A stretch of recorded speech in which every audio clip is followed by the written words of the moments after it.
1908।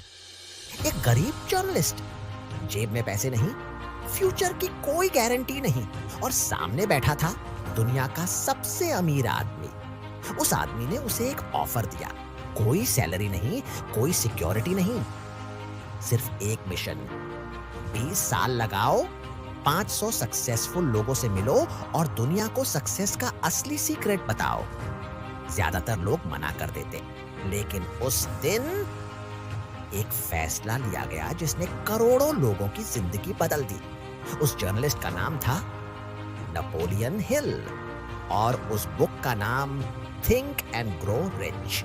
उस समय Andrew Carnegie America का सबसे पावरफुल बिजनेसमैन था, स्टील इंडस्ट्री का किंग। इतना पैसा था उसके पास कि आज की वैल्यू में वो 300 बिलियन से भी ज्यादा होता।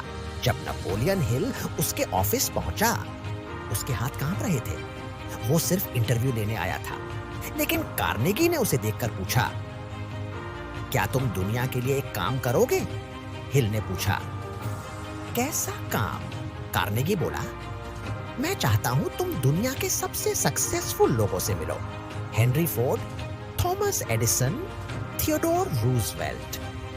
उनसे सीखो, समझो कि सक्सेस का असली पैटर्न क्या है, और फिर एक ऐसी किताब लिखो जो हर आम इंसान को सक्सेस का रास्ता दिखा सके।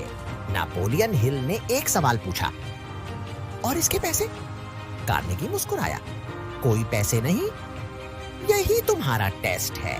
अगर तुम सच में ये करना चाहते हो तो करोगे, अगर नहीं करना तो बाकी लोगों की तरह सिर्फ सोचते रहना। हिल के पास सिर्फ 1 मिनट था डिसाइड करने के लिए, और उसने हाँ कह दिया। अगले 20 साल नेपोलियन हिल ने सिर्फ एक काम किया, सीखा, सुना, ऑब्जर्व किया। कई बार पैसे खत्म हुए, एक बार घर तक बिक गया, लोग हंसे, रिश्तेदारों ने कहा ये पागलपन छोड़ दो, लेकिन हिल रुका नहीं। और फिर 1937 में एक किताब आई, थिंक एंड ग्रो रिच। आज तक उसकी 100 मिलियन से ज्यादा कॉपीज बिक चुकी हैं, लेकिन असली चीज किताब नहीं थी, असली चीज थे उसके लेसन्स।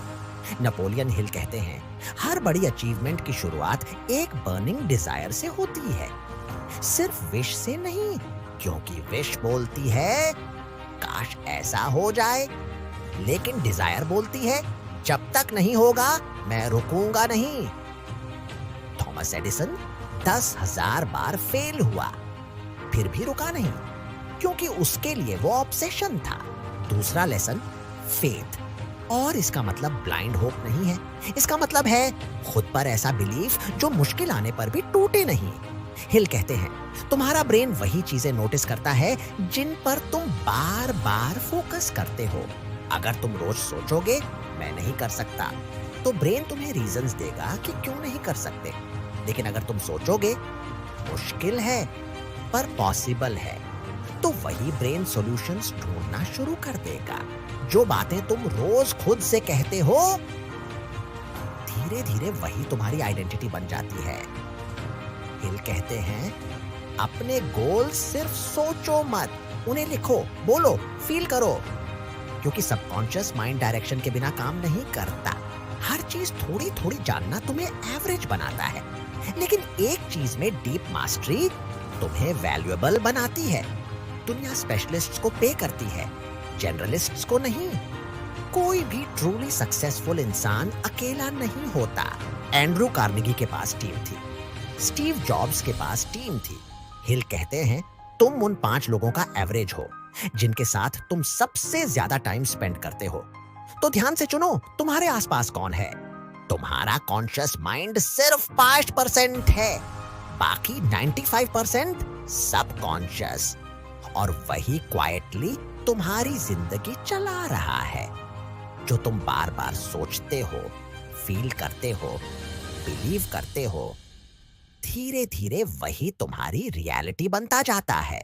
20 साल, 500 सक्सेसफुल लोग, एक किताब और एक आइडिया कि इंसान की जिंदगी उसके सोचने के तरीके से बदल सकती है।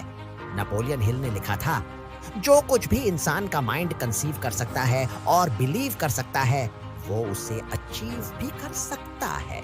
1937 में लिखा गया ये सेंटेंस आज भी उतना ही पावरफुल है, क्योंकि दुनिया बदलती है, टेक्नोलॉजी बदलती है, लेकिन इंसान का दिमाग आज भी वैसे ही काम करता है। अब सवाल सिर्फ एक है, तुम कब शुरू करोगे?